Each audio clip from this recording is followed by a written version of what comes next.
je voudrais parler de Jean-Marie Bigard, parce que vous avez été très très très nombreux.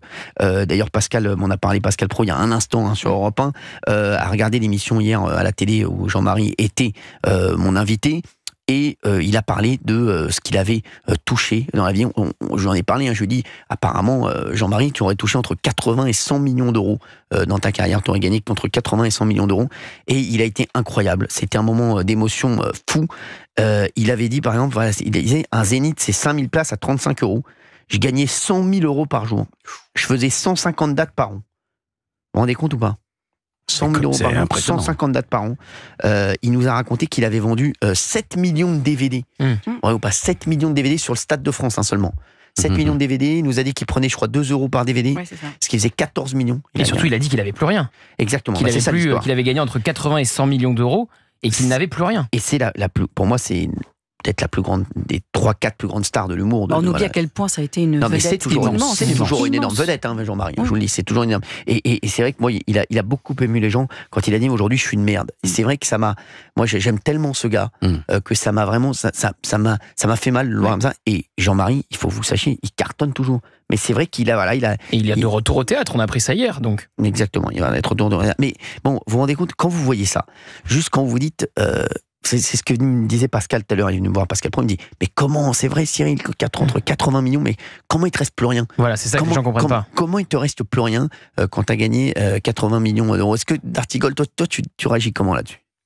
Non, ça me semble une somme folle. Après, là en effet, c'était très émouvant hier soir.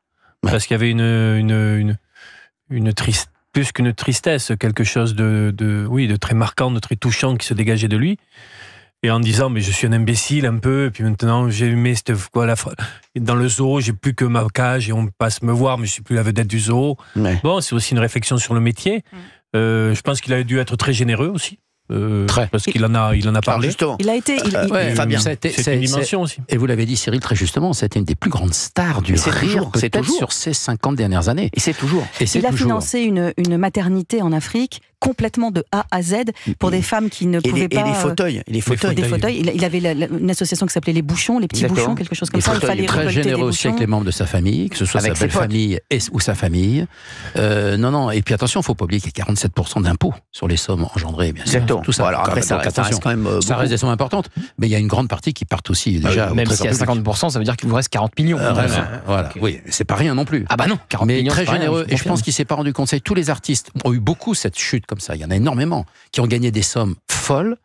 Et vous savez, généralement, ils prévoient pas les impôts pour l'année suivante, parce que c'est 1 an et demi après qu'on vous réclame les sommes, finalement. Ouais. Et les années se suivent, ne se ressemblent pas. Le succès sur le Stade de France de Bigard a pas été le même succès sur les 3 années qui ont suivi.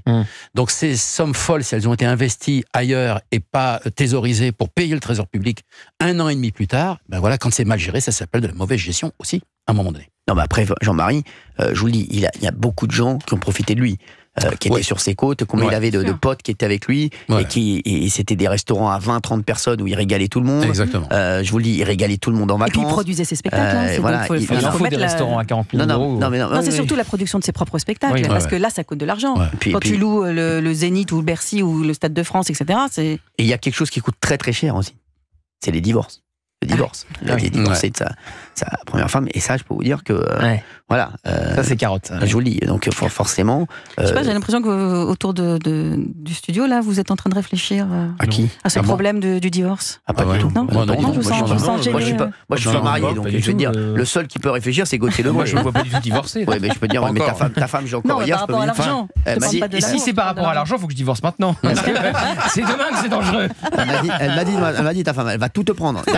Vous avez divorcé, vous? Non. Jamais? Vous êtes jamais marié? Ma chérie est plus riche que moi.